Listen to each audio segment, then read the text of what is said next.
tajiri aliye katika koma. Sauti ya mashine ya kupima mapigo ya moyo ilisikika kwa mwangwi ndani ya chumba baridi na kisicho na hisia cha hospitali. Harufu kali ya dawa za kuua vijidudu ilitanda hewani. Bilionea Victor Mwangi, mmoja wa matajiri wakubwa na wa ajabu zaidi barani Afrika, alikuwa amelala bila kutikisika kwenye kitanda cheupe kilichosafishwa kwa umakini. Mirija ilitoka mikononi mwake, mashine zikinong'ona na kubofya polepole kando yake, na ulimwengu uliamini kuwa alikuwa kwenye koma. Lakini Victor alikuwa macho kabisa. Alikuwa ameigiza koma hiyo, hatua ya ajabu, ndiyo, lakini ilihitajika. Kwa miezi kadhaa alihisi kuna mtu katika mzunguko wake wa karibu aliyekuwa akipanga njama dhidi yake. Hisia zake zilizokomaa kwa miongo ya kujenga himaya na kuwazidi maarifa maadui zilikuwa zinapiga kelele kwamba hatari ilikuwa karibu sana, pengine hata ndani ya nyumba yake mwenyewe. Kuigiza ajali ya gari na kuingia katika hali ya usingizi wa dawa kulimpa mwanya bora wa kusikiliza, kuangalia na kutambua maadui wake bila kuzua mashaka yoyote. Ni daktari wake wa karibu sana tu, Dkt. Kamau, ndiye aliyefahamu ukweli huo.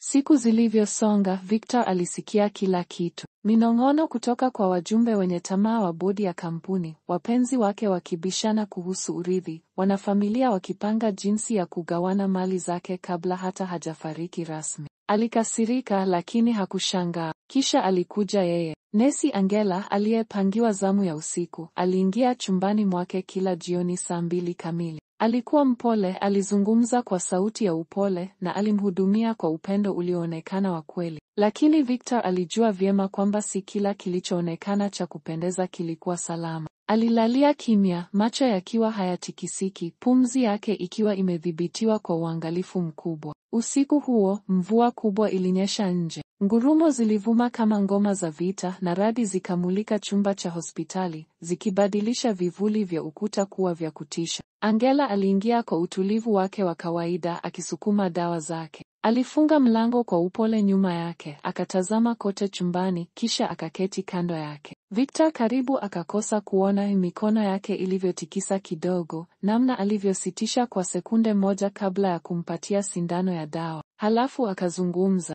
Siwezi tena, alinong'ona, sauti yake ikivunjika. Victor, sijui kama unaweza kunisikia, lakini nahitaji kukiri. Sikuwa najua walichokuwa wanapanga nilipokubali kusaidia. Walisema utakuwa hujitambui, kwamba hutaamka kamwe. Nilifikiri ni kuhusu kupata tu nafasi ya kuingia kwenye mali zako. Lakini sasa najua wanapanga kukuua. Kweli kabisa. Moyo wa Victor ulianza kwenda mbio, lakini aliendelea kulala bila kushtuka. Angela akafuta machozi yake, sauti yake ikawa na haraka zaidi, imejaa hofu. Wamenitumia. Sikuweza kujua kwamba mambo yangefika mbali hivi. Nyaraka nilizowapa wamezitumia kubadilisha wosia wako. Mpwa wako Malik na yule mwanamke Candace ndio walio nyuma ya yote haya. Tayari wamewasiliana na wakili ili kuhalalisha kila kitu wiki ijayo. Wamesema nikikataa kukupa dozi ya sumu kufikia Ijumaa usiku, watakupaka mimi lawama hata hivyo. Akamshika mkono wake na kuubana kwa upole.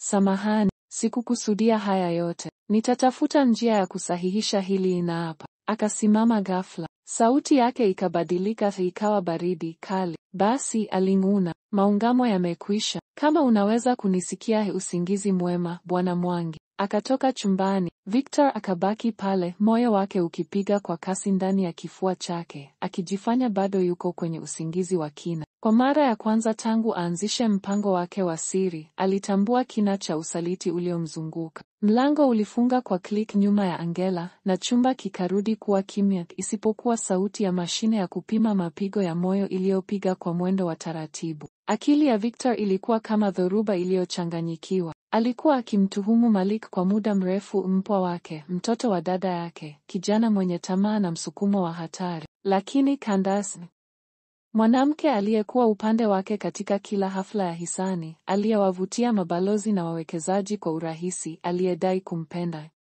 Usaliti huo ulimuumiza zaidi ya hila yoyote aliyowahi kukutana nayo kwenye biashara. Victor alijua muda haukuwa upande wake tena. Ijumaa usiku. Alikuwa na chini ya siku 3 kuchukua hatua. Alitamani aweze kusogea, hata kubinkiza au kuitikisa kidole, lakini alikuwa amejizoeza mno kwa jukumu hili la uigizaji. Athari za usingizi wa dawa zilikuwa bado kwenye misuli yake. Daktari Kamau alikuwa amemwonya, utakuwa na fahamu, lakini utajihisi kama uko chini ya maji. Itapotea polepole kwa muda. Ilimbidi kungoja kwa muda mfupi zaidi. Usiku uliofuata Angela alirudi, lakini safari hii alikuwa tofauti. Aliangalia nyuma kwa tahadhari kabla hajaingia, akafunga mlango kwa upole na kupunguza mwanga wa taa. Alienda moja kwa moja hadi pembeni ya kitanda cha Victor na kuinama karibu naye. Nimepata zile nyaraka, alinong'ona kwa haraka. Wamebadilisha kila kitu. Malik ametajwa kama mkurugenzi mtendaji mpya wa Mwangi Group,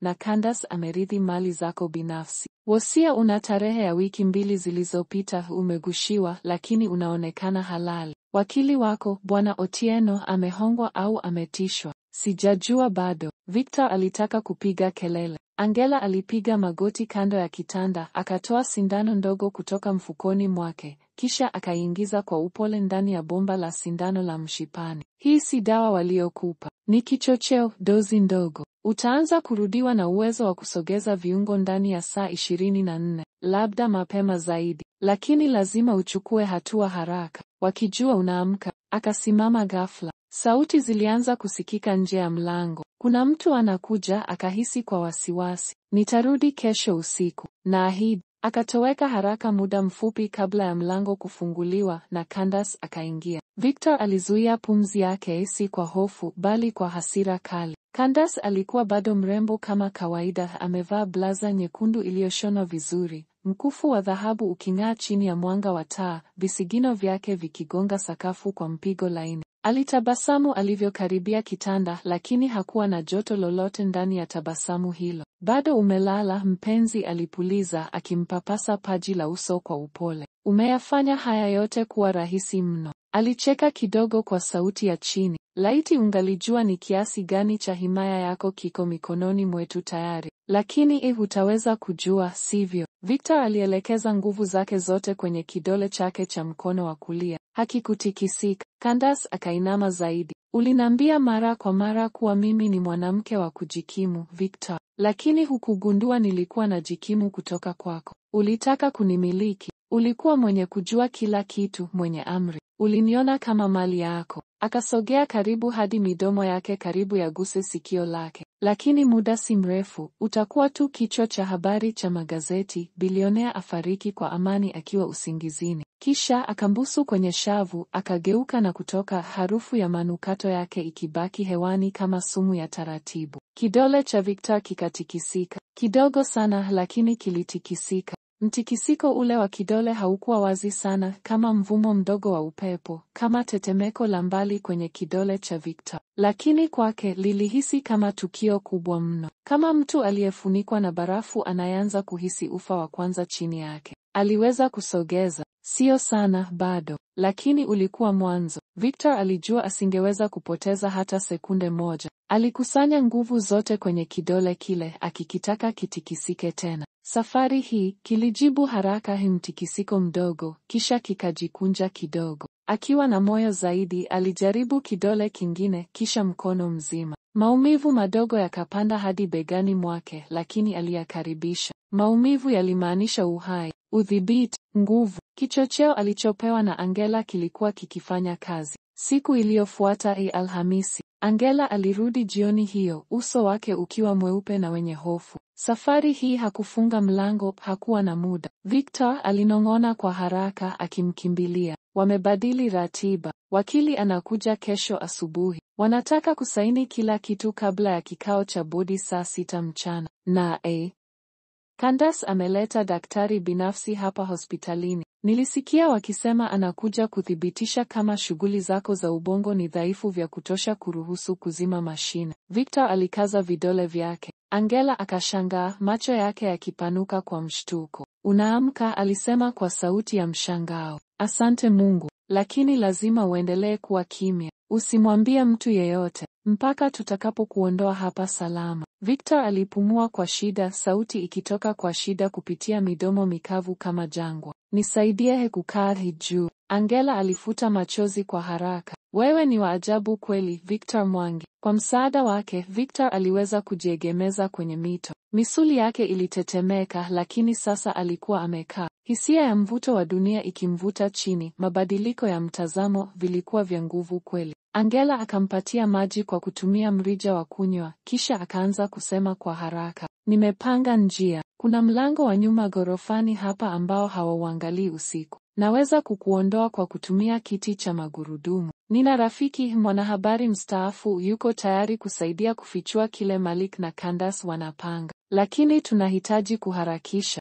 Victor akatikisa kichwa kwa udhaifu. Kamau, je, yuko wapi? Angela akaangalia pembeni. Ametoweka. Hakuna aliyemuona tangu jana. Nadhani wamegundua ukweli. Baridi kali ikapita kwenye uti wa mgongo wa Victor. Kama walimfikia Kamau, basi hawakuwa tayari kusita kwa chochote. Nahitaji simu yangu, alisemea kwa shida. Angela akatikisa kichwa. Nitaileta. Niliificha kwenye kabati la vifaa, nikiwa nimeifunga ndani ya glovu ili kamera zisione. Lakini kabla hajageuka kuondoka, mlango ukaanza kufunguka. Candace akaingia. Alionekana kushangaa kwa sekunde moja tu alipomuona Victor akiwa amekaa juu zaidi. Angela akachukua hatua mara moja. Nilikuwa namrekebishia mito tu. Amekuwa akiteleza chini mchana kutwa. Candace akamkodolea macho.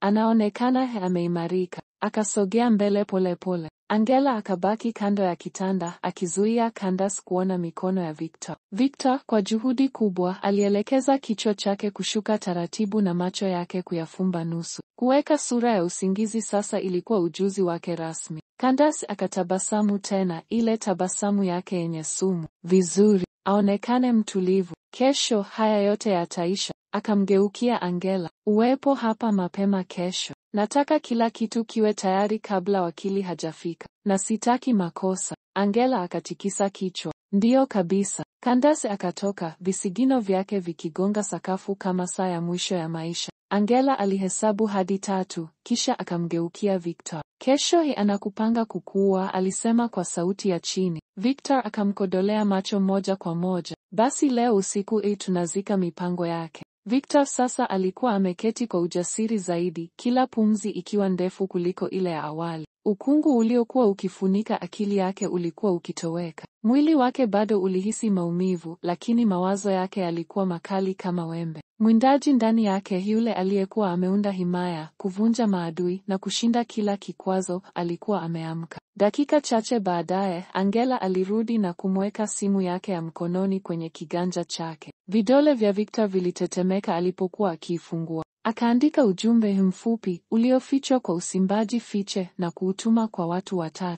Mmoja wao alikuwa David Mokalinga, afisa wa zamani wa ujasusi aliyekuwa amehamia kazi ya upelelezi binafsi. Alikuwa anamdai Victor maisha yake na sasa Victor alikuwa amekuja kudai malipo. Saa 6 usiku. Angela alimtoa Victor katika chumba kwa kutumia kiti cha magurudumu, akiwa amevalia mavazi ya upasuaji na barakoa ya uso. Majalada yake yalikuwa tayari yamebadilishwa. Kamera, wahudumu waliolipwa rushwa na rekodi zilizogushiwa zilionyesha kuwa alikuwa amepelekwa kwa kipimo cha kawaida. Hakuna aliyewazuia. Kule nyuma ya hospitali, karibu na lifti ya wafanyakazi, SUV nyeusi ilikuwa imesimama ikinguruma. David alishuka, macho yake yakichunguza vivuli.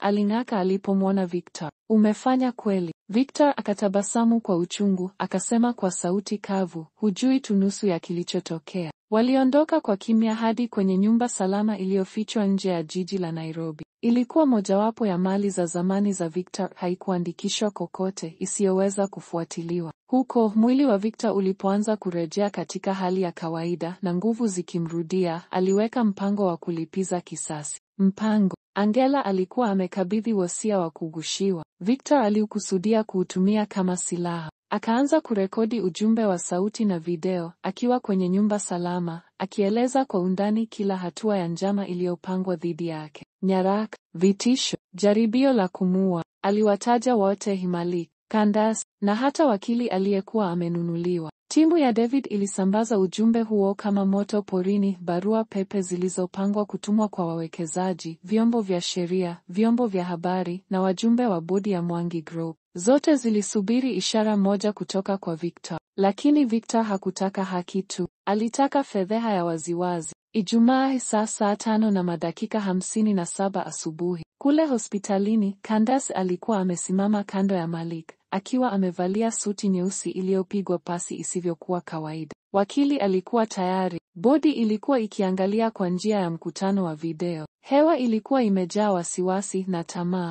Tuna uthibitisho juu ya hali yake? Mmoja wa wajumbe wa bodi aliuliza. Candace akatabasamu. Bila shaka, ubongo wake hauna tena shughuli. Tutakamilisha nyaraka zote ndani ya saa moja. Wakili akatikisa kichwa. Tuweze kuendelea basi. Lakini wakati kalamu ilipokaribia kugusa karatasi, skrini kubwa ya ukutani ikaanza kupepesa. Uso wa Victor Mwangi ukaonekana. Yuko hai, akiwa macho yake yakiwaka kwa hasira. Habari za mchana, alisema kwa sauti ya baridi. Samahani kwa kuvuruga mazishi yenu madogo. Candace alirudi nyuma kwa mshtuko. Malik alibaki mdomo wazi. Wakili aliganda pale aliposimama, damu ikimkimbia usoni. Ujumbe wa Victor ukachezwa kwa ukamilifu. Kila neno, kila shtaka. Ushahidi ulioneshwa kwenye skrini, saini za kugushi, vipande vya sauti, picha za kamera za usalama. Wajumbe wa bodi walikodolea macho kwa hofu. Na kisha Victor akamalizia kwa haya.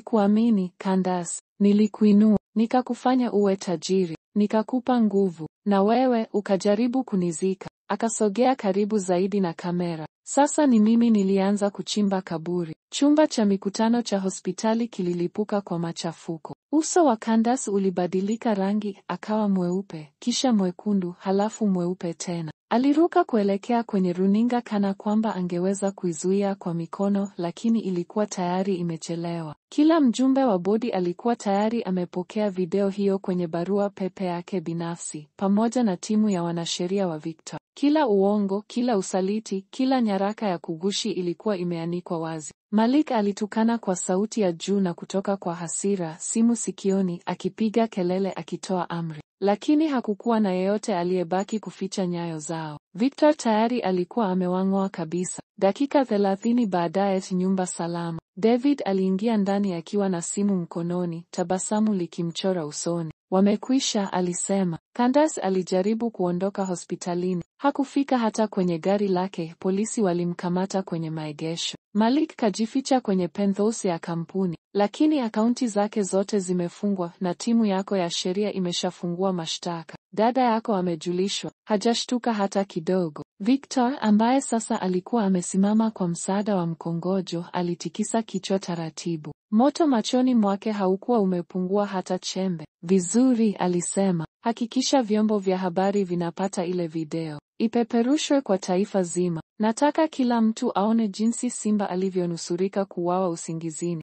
Angela alikuwa amesimama pembeni, uso wake haukusomeka. Victor akamgeukia. Ulicheza mchezo hatari sana. Angela alimtazama moja kwa moja, sauti yake ikiwa thabiti. Sikuanza nikijua imefika mbali hivi, lakini nilipojua nilifanya uamuzi. Victor alimchunguza kwa makini, kisha akamkodolea macho na kutikisa kichwa kwa idhini. Na ulichagua sahihi. Angela alipumua kwa wepesi, lakini Victor hakuwa amemaliza. Sahau usaliti siwezi, lakini uaminifu siusahau pia. Kuna jambo nataka unifanyie. Angela akasogea mbele, macho yake yakiwa na udadisi. Ni nini? Victor akampa bahasha ndogo iliyofungwa vizuri. Mpelekee Candace gerezani. Angela akakunja uso. Ndani yake kuna nini? Tabasamu la Victor lilikuwa la baridi, lisilo na utu. Ni kwaheri. Wakati huo huo, mahabusu ya polisi. Candace alikuwa ameketi kwenye selo ya mahabusu, mwili ukitetemeka. Blazeri yake ya bei ghali ilikuwa imechanika na kuchafuka kwa matope.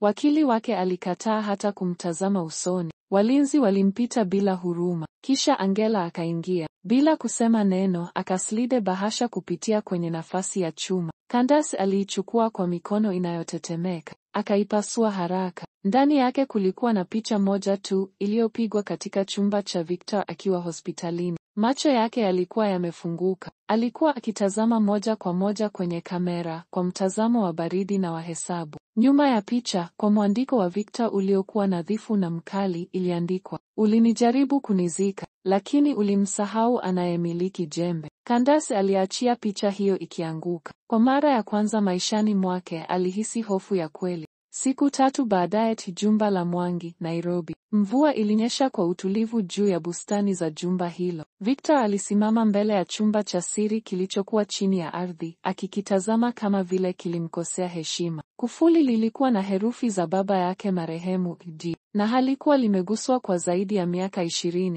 Angela alikuwa nyuma yake, kimya lakini karibu. Safari hii, Victor hakuwa amerudi kupambana na maadui, bali na mizimu. Aligeuza namba ya mwisho kwenye kufuli. Kilikli, kikafunguka. Ndani yake kulikuwa na daftari nene la ngozi, kisanduku cha chuma, na bahasha ya zamani iliyokuwa imeandikwa jina kwa mwandiko wa baba yake. Kwa Victor, ikiwa nitashindwa. Victor aliketi taratibu, mikono yake ikitetemeka kwa mara ya kwanza baada ya miaka mingi. Akafungua bahasha. Ndani yake kulikuwa na vitu viwili. Picha ya mwanamke aliyembeba mtoto mchanga. Barua iliyokuwa imezeeka, kujikunja na kutiwa sahihi. Dada yako wa upande mmoja yupo hai. Anaitwa Nila. Sehemu ya barua. Victor, daima ulikuwa mtoto niliyemlea hadharani. Lakini kuna mwingine alizaliwa kwa siri, kwa ajili ya usalama wake. Nilifanya makosa, nikawa na maadui. Kulikuwa na watu waliotaka kutuumiza. Ikiwa unasoma hii barua, basi sikufanikiwa kukuambia mwenyewe. Mpata. Ana ufunguo wa kitu ambacho sikumaliza, kitu chenye thamani zaidi ya kampuni. Damu hulinda damu. Usimwamini mtu yeyote, hata bodi. Victor aliegemea kwenye kiti akiwa ameduaa. Jina hilo halikumvutia kumbukumbu yoyote. Nila, dada wa upande mmoja? Angela aliuliza kwa sauti ya chini. Victor alitikisa kichwa polepole. Yupo kweli, baba alimficha. Akaichukua ile picha. Mwanamke mwenye ngozi ya giza, macho yaliyochoka, akimtazama mtoto mwenye nywele za msokoto kwa tabasamu la upole. Mandhari haikujulikana. Inaonekana ni vijijini, Afrika Mashariki, pengine. Angela alisogea karibu, macho yake yakikaza. Hiyo hirizi shingoni kwa mtoto, nimewahi kuiona mahali. Victor alisimama ghafla. Wapi? Angela alisita kidogo. Kuna msichana Dar es Salaam. Alikuja kutafuta kazi katika moja ya shule za Mwangi Foundation. Mtulivu, hakupenda kuzungumza sana, lakini alivaa mkufu kama huo kila siku. Mwalimu mkuu alisema alikataa kuuvua hata wakati wa ukaguzi wa usalama. Victor alihisi kitu kikibadilika ndani ya kifua chake, si hasira, si kisasi, bali ni hitaji. Uhusiano aliohisi haukuwa nao hadi sasa. Jina lake nani? Angela aliangalia kwenye tablet yake. Nila Mshale, miaka 22, hana wazazi waliopo kwenye kumbukumbu. Amesoma hadi chuo kikuu, alihitimu kwa alama za juu kabisa kwenye hesabu. Kwa sasa anafundisha kwa jina la bandia. Macho ya Victor yalibadilika, yalikuwa na uzito wa hofu na ulinzi. Kama anajificha, basi kuna mtu tayari anajua kuwa yupo. Angela alikuwa tayari anaipiga simu kwa kitengo cha usalama. Usiku huo, Dar es Salaam. Nila alitembea kwenye korido za shule, mvua ikigonga madirisha kwa sauti ya upole. Alisimama karibu na lango kuu, ambako SUV nyeusi ilikuwa imeegeshwa kwa saa kadhaa. Mwanaume aliyekuwemo alipunguza darubini yake. Akasema kupitia redio ya mawasiliano, tumemthibitisha, mlengwa amepatikana. Maagizo. Sauti ilijibu kwa ukungu. Subiri. Ana thamani akiwa hai kwa sasa. Nairobi, ndani ya ndege ya kifahari ya Victor. Victor alipanda ndani ya ndege, moyo wake ukipiga kwa nguvu kama haujafanya hivyo kwa miaka. Hii haikuwa biashara, wala si vita. Hii ilikuwa damu. Hajui mimi ni nani, alimwambia Angela. Angela akamwangalia. Basi ni bora tumfike kabla hawajamwambia wao ni nani. Injini za ndege zilipiga kelele za kuondoka. Victor alitazama nje ya dirisha, mkono mmoja ukiwa umeshikilia ile picha. Kwa mara ya kwanza tangu aamke kutoka kwenye koma yake, hakujua ni nini kinamtisha zaidi. Maadui waliokuwa bado wanamvizia au familia ambayo hakuwahi kuijua ipo. Dar es Salaam ni siku 2 baadaye. Shule ilikuwa kimya alipowasili Victor. Hakukuwa na msafara, hakukuwa na magari ya kifahari. Ni yeye tu, Angela, na uzito wa miaka 22 ya siri ukimkandamiza kifua. Alivaa koti la kawaida, makali yake ya kawaida yakiwa yamepoa. Hii haikuwa safari ya vitisho, ilikuwa safari ya ukweli. Nila alikuwa kwenye darasa dogo peke yake akiandika maswali ya hisabati kwenye ubauli wa vumbi. Nywele zake zilikuwa zimepangiliwa kwa ustadi, mgongo wake ukiwa wima, utulivu ukiwa sehemu ya uwepo wake. Shingoni mwake kuling'aa hirizi ile ile kutoka kwenye picha. Victor alisimama mlangoni, picha mkononi. Nila aligeuka, macho yao yakakutana, na dunia ikasimama kwa muda. Wewe ndiye Victor Mwangi? Aliuliza kwa sauti ya utulivu lakini yenye tahadhari. Ndiyo, alijibu. Alimtazama kwa makini, uso wake haukuwa na tafsiri rahisi. Wewe ndiye yule mtu wa kashfa ya kifo hospitalini, bilionea aliyefufuka kutoka kwa wafu? Inaonekana hivyo, Victor alisema. Nila alitikisa kichwa taratibu. Unanitaka nini? Victor alisogea mbele na kuweka picha kwenye dawati lake. Nataka kukupa ukweli, alisema. Na chaguo. Nila aliangalia picha hiyo kwa muda mrefu. Huyo ni mama yangu, alinyong'ona. Alifariki nikiwa na miaka 6. Hakuwahi kuniambia lolote. Alisema tu nisitaje jina langu halisi hadharani. Alikuwa ananiambia, umezaliwa kifalme lakini umelelewa kati ya mizimu. Victor alihisi kitu kizito kikipasuka ndani ya kifua chake. Alikuwa anakulinda.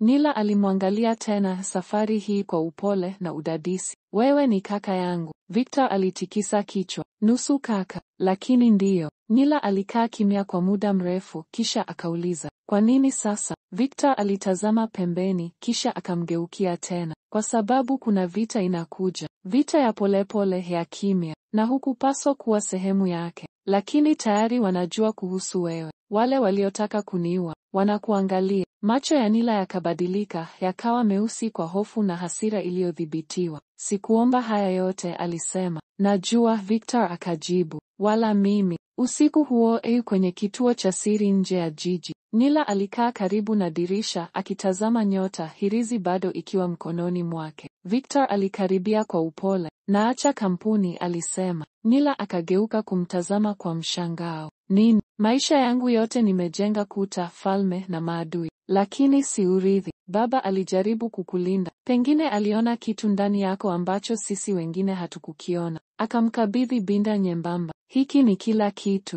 Akaunti, amana, Mwangi Foundation na Mwangi Academy. Vyote hivi ni vyako sasa kama unavitaka. Nila alifungua faili hilo, macho yake yakikagua majina, takwimu na mamlaka. Akamwangalia Victor. Na wewe utakafanya nini? Victor akapumua kwa kina. Kupotea labda, au kuishi kama mwanadamu ambaye hahitaji kulipa damu tena. Miezi mitatu baadaye, mkutano wa kimataifa wa habari. Msichana mchanga alipanda jukwani Nairobi. Kamera zikamulika. Waandishi walinong'ona, je, huyo ndiye? Ndiyo, mtu mmoja alisema. Huyo ni dada yake. Nila alisimama wima nyuma ya kipaza sauti, hirizi iking'aa shingoni mwake, na akaanza kuzungumza. Mimi ni Nila Mshale Mwangi. Nakubali jukumu hili si kwa tamaa wala uongozi wa mabavu, bali kwa sababu ya damu na maisha ya kutokuwapo. Leo ninasimama si kuchukua nafasi ya kaka yangu, bali kumheshimu mtu aliyeamua kunilinda badala ya kuharibu kilichosalia cha familia yetu. Umati ukapiga makofi ya nguvu. Mahali fulani mbali, kwenye ufukwe usiojulikana, Victor Mwangi alitazama kupitia runinga ndogo ya CAF, kona ya mdomo wake ikiinuka kwa tabasamu adimu lakini la kweli. Akaunyanyua kikombe chake cha kahawa. Kwa dada ambaye sikujua nilikuwa na mhitaji, alinong'ona, na kwa ufalme ambao atajenga vizuri zaidi kuliko mimi. Skrini ikawa nyeusi. Mwisho wa hadithi hii. Kama umependa basi tuma kwa wenzako, bonyeza alama ya kengele na tuachie maoni yako. Umepata funzo gani?